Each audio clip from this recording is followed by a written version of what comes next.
Welcome to the Real News Network, coming to you again today from San Francisco. We're at the Momentum Conference of Tides Foundation.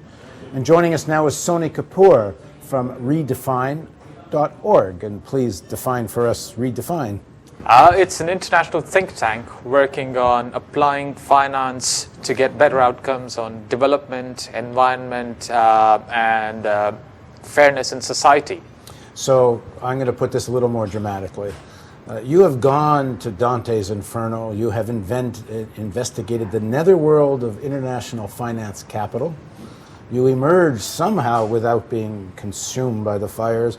You've moved from corporate profiteering world to non-profit advocacy world. Am I right so far? So tell us a bit of the story here. In a slightly less dramatic version would be more accurate, but I have been burnt brown, as you see.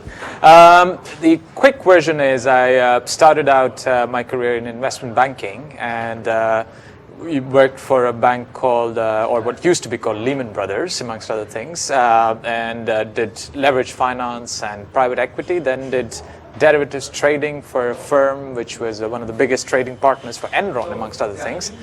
So got to see quite a bit of the drama of the financial system from the inside. But then quit in about 2002, 2003 to apply the financial skills I had to trying to achieve better outcomes for society. So your friends must have been telling you how crazy you were. You could have been fabulously wealthy, one would assume, if you were good at what you were doing, and I assume you were. So what brought you to this decision? I wasn't very sure what the work I was doing was adding up to, and when you work as hard as you often do in banking, and you spend long hours, and you have a lot of money, but you don't actually have the time to do anything with the money. But more than that, when you go to bed, you are not very sure what you did during the day. And at some point, the realization dawns that, hey, I think I should be doing something different. This is not for me. That combined with the fact that in my, for example, very first 2 weeks at Lehman Brothers, I was offered by one of the accounting firms to open my salary bank account in the Cayman Islands, a tax haven.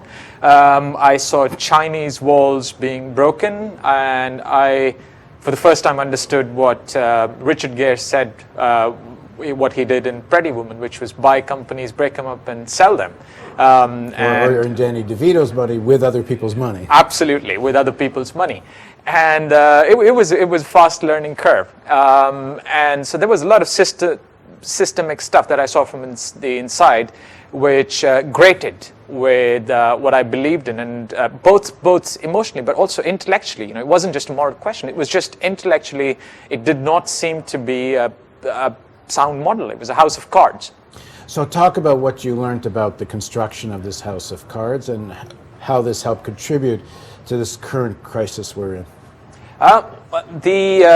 The financial system, because you can't eat or drink finance, you can't sit on it. It's easy for it to get very dissociated from reality, and I think that's what happened. The financial system became more and more self-referential and inward-looking, where more and more money was pumped in. For a long point of time, the most profitable investments were actually to, instead of putting money in a real factory or building something up, greenfield investment, it was just to put money in speculation, in bonds, in the financial industry itself.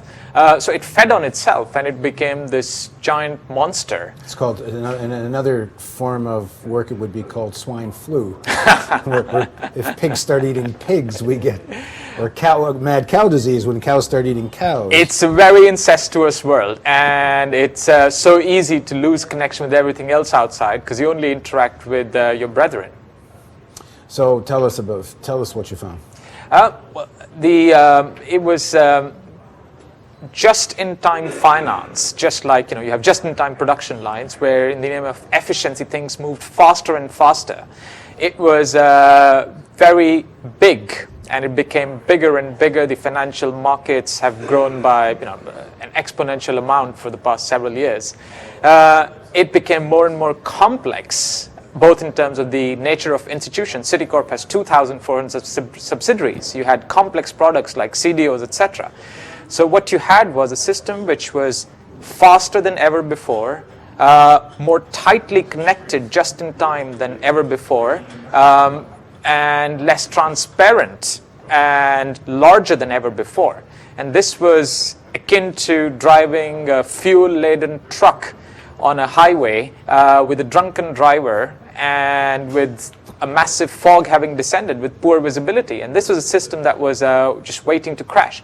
And yes, we associate the particular crash we are in now a lot with the subprime assets, so CDOs, etc. But the fact of the matter is the financial system has crashed before these things existed, and would have crashed in any case in a different trigger, and will crash again. So there are more fundamental forces at play as to why finance does this. Well, let's try to break down some of these fundamental forces. So certainly one of them must be that the world is awash in capital. There's been such a transfer of wealth to the top 2-3 percentile, and then what are they? As you said, you can't just sit on this wealth. You got to do something with it. Yeah. So talk a bit about that. Well, that's actually been a very problematic thing, because this is the end result of what you see is a manifestation, increasing inequality. And what you have, for example, in the United States is depressed average wages, and for most people, the real wages haven't gone up or actually have gone down. But the fact of the matter is, in a country where 2/3 of the economy or more is driven by consumer demand, you need to have that demand. And if people don't earn enough money, they're not going to have that demand. So a serious problem is, as more and more wealth gets concentrated at the top, and we all know, the lower income you have, the higher percentage of that income you actually spend, because you have to fulfill your needs. As more and more income is concentrated upwards, it means that a smaller proportion is recycled into the economy as consumption, and more of it is put in assets, because these people save. The richer you are, the greater the percentage of your income you save. And if there are only a limited number of assets available to invest in, these savings flowing into the assets inflates the prices of these assets at the same time as aggregate demand in the economy is getting depressed. Okay, break that down into simple language. Give with housing perhaps as an example. Well, the simple language is people simply are not earning enough wages to spend enough money, and the only way people were sustaining themselves and their lifestyles was by borrowing against the assets, houses, where the prices were rising because of a lot of investment coming in from the top income groups. So it was not a sustainable system, and it's a bad substitute for having a fair wage distribution system where everybody has enough purchasing power, everybody has, and it's a long-term aggregate, sustainable rate of growth. So you have this massive transfer of wealth over the last 30, 40 years. As you said, wages are relatively static or even going down, but productivity is going up. Yeah. So that productivity equals wealth and more capital going into 2-3 percentile mostly, and then they got to do something with it because they don't want to sit on it. Exactly. They want it to grow. Yeah. So where does that lead them? Well, that leads them to put money wherever they think they can maximize the returns, and that leads to a large amount of money chasing a limited number of places to invest money in, which is okay. Now, if you just think of a stock market, and the aggregate value is $100 billion or something, $1 billion of new investment comes in, the prices of stocks go up, but they go up by $10 billion. So suddenly the value of the stock market is $110 billion. But $9 billion of that wealth has been generated by magic out of thin air. And that leads to this feeling of well-being, and people spend more. But the fact of the matter is, the minute people start selling those stocks or try to take that $1 billion they put out, the prices fall. Break down the magic. Yeah. What is the mechanism of what you're calling magic? Because that's what like even in this bailout we hear, it's very hard to get one's head around where is the money actually going in the bailout. What is the mechanism of what you're calling magic? Well, there's a difference between the flow of money, or income in our parlance, and the stock of money, or the stock of assets. So just think of it as in terms of houses. So let's say you have a certain income, and with that income you can afford a particular mortgage, let's say $100,000. Now you buy a house with that, and suddenly you find the price of the house is up $200,000. You feel richer, but everybody else who bought the house at $100,000 is equally feeling richer at the same time. But the people who want to buy houses now with that same income can't afford those houses anymore. So this is the dichotomy. There's a difference between the sustainable relation between how much income you earn and what. And one of the reasons that house went from 100,000 to 200,000 is because there was so much cheap credit around. Absolutely. I mean, I know myself. I was getting phone calls every 3 days. Do I like to increase my limit on my card? Would you like a new card? Yeah. We were being sold credit endlessly. Yeah, and I think there's a little bit of a issue there, because what you had at the global level, but also within the United States, was this bifurcation of the economy, where people, for example, who had good credit histories, etc., got 20 credit cards through the door. These were people who did not need credit, but you got 20 cards, 0%, you'll spend, and there was a whole section of people, millions of them, who were completely left out of access to finance and access to credit, who were getting payday loans at 600%. So what you had was the people who actually needed the credit, who could have made do with it, who might have invested in some micro enterprise or put the money to good use. They did not get the money. They were shunted out. They were shut out of that. And too much money was concentrated where it was already. And the second problem with this was, unlike in the past where banks knew their customers, and a good bank lent to people that nobody else lent to, but did not lend to people that everybody else was lending to. But here, every bank had access to the same credit ratings, the same credit histories.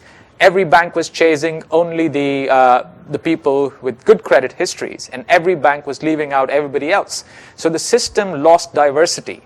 The system lost resilience, and it became extremely brittle because every bank ended up with exposure to more or less the same customers, the same asset groups.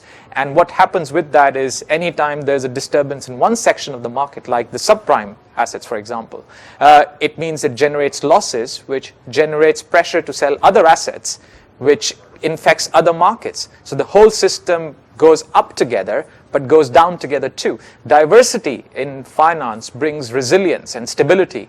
And the uniformity we have seen in finance developing meant that everybody is doing the same thing at the same time, which, like soldiers crossing in step on a bridge, would mean the bridge collapses, as it has now. Well, in the next segment of our interview, let's talk about the stampede factor. Yeah. And let's also talk about complication, because as I've learned from you, the more complicated it gets, the more money you can make. Sure. Please join us for the next segment of our interview with Sony Kapoor.